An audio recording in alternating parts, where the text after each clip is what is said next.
How's it going, everybody? Steve here with the Healthy Habits Formula, and today I'd like to take you through our body weight routine number 1.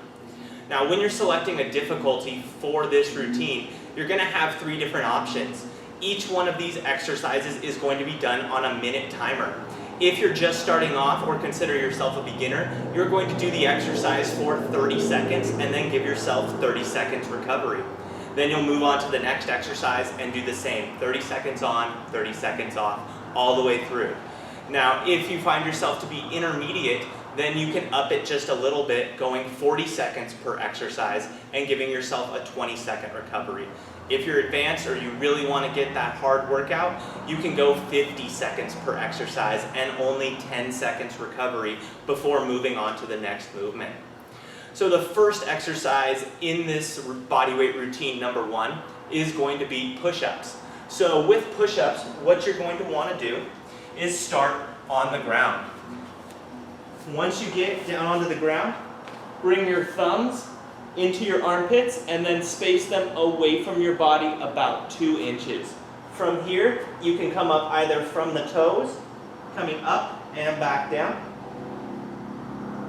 or from the knee, coming up and back down. Now, it's very important with a push-up to keep a very nice tight core so that you're not rolling yourself up off the ground. You want to come up and down as a single unit.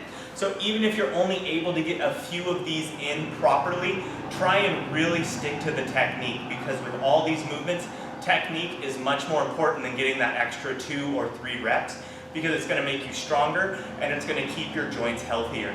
Once you start compensating movements, there's a much greater chance of getting into an incorrect position, which can lead to overuse injury. After your push-up, going for 30, 40, or 50 seconds, you're going to transition to the second exercise, which is the body weight squat. Coming up, feet are going to be about shoulders width distance apart. Your first motion is going to shift the hips back and then drop straight down, straight up, trying not to let that knee extend over the toe, and going for 30, 40, or 50 seconds. If you really want to make this more challenging, you can add a hop at the end of it and make it explosive. From there, we're going to move on to a plank. So you're going to drop back down onto the ground, working your core muscles. The plank can be done either from the hands and toes, keeping that core nice and tight, trying to keep a flat back, or it can be done from the forearms and toes.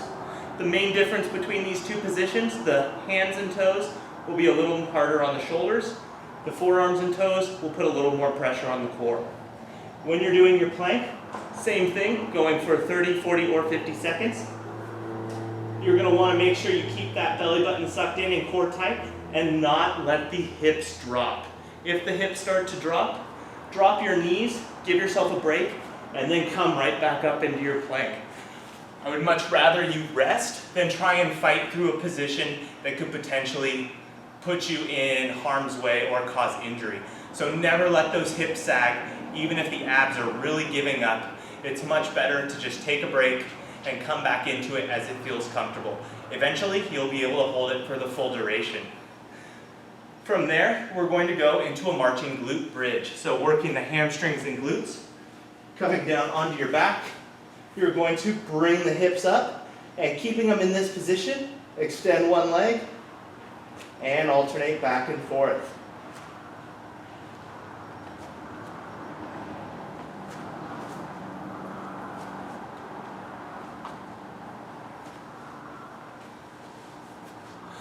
From there, we're going to move into an upper back exercise where you're going to stay on the ground but flip onto your stomach. This one is called the W, the T, and the Y. So, coming down onto your stomach, you're going to bring your hands right to this position here so your thumbs are just out from your shoulders, and pull your upper back up into a W. Come back down, arms straight, into your T, and then out in front into your Y. Pull them back in, W, T, Y. W, T, Y. And continue to rotate through those 3 positions for 30, 40, or 50 seconds. From there, moving on to our last exercise, which is a little more cardio based, you're going to do jumping jacks. Starting off, feet together, hands at the side, jumping up, arms up, legs out, back together.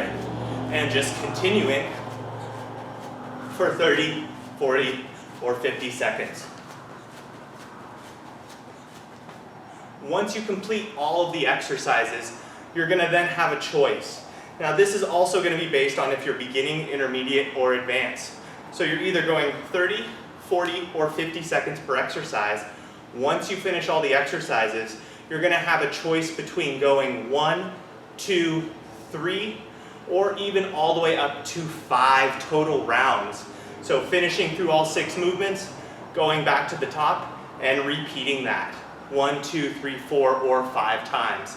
So base it based on your current physical ability. It's okay to start slower and then build up as you feel comfortable. In fact, that's recommended. So don't try and jump too far ahead. Always start a little bit lower. Make sure your body feels comfortable going through the movements, doing the exercises, and also how you feel the day after. So be sure, start slow, progress yourself through, and don't be afraid to challenge yourself when it does start to feel comfortable. All right, this is Steve with Healthy Habits Formula. Until our next routine, see you soon.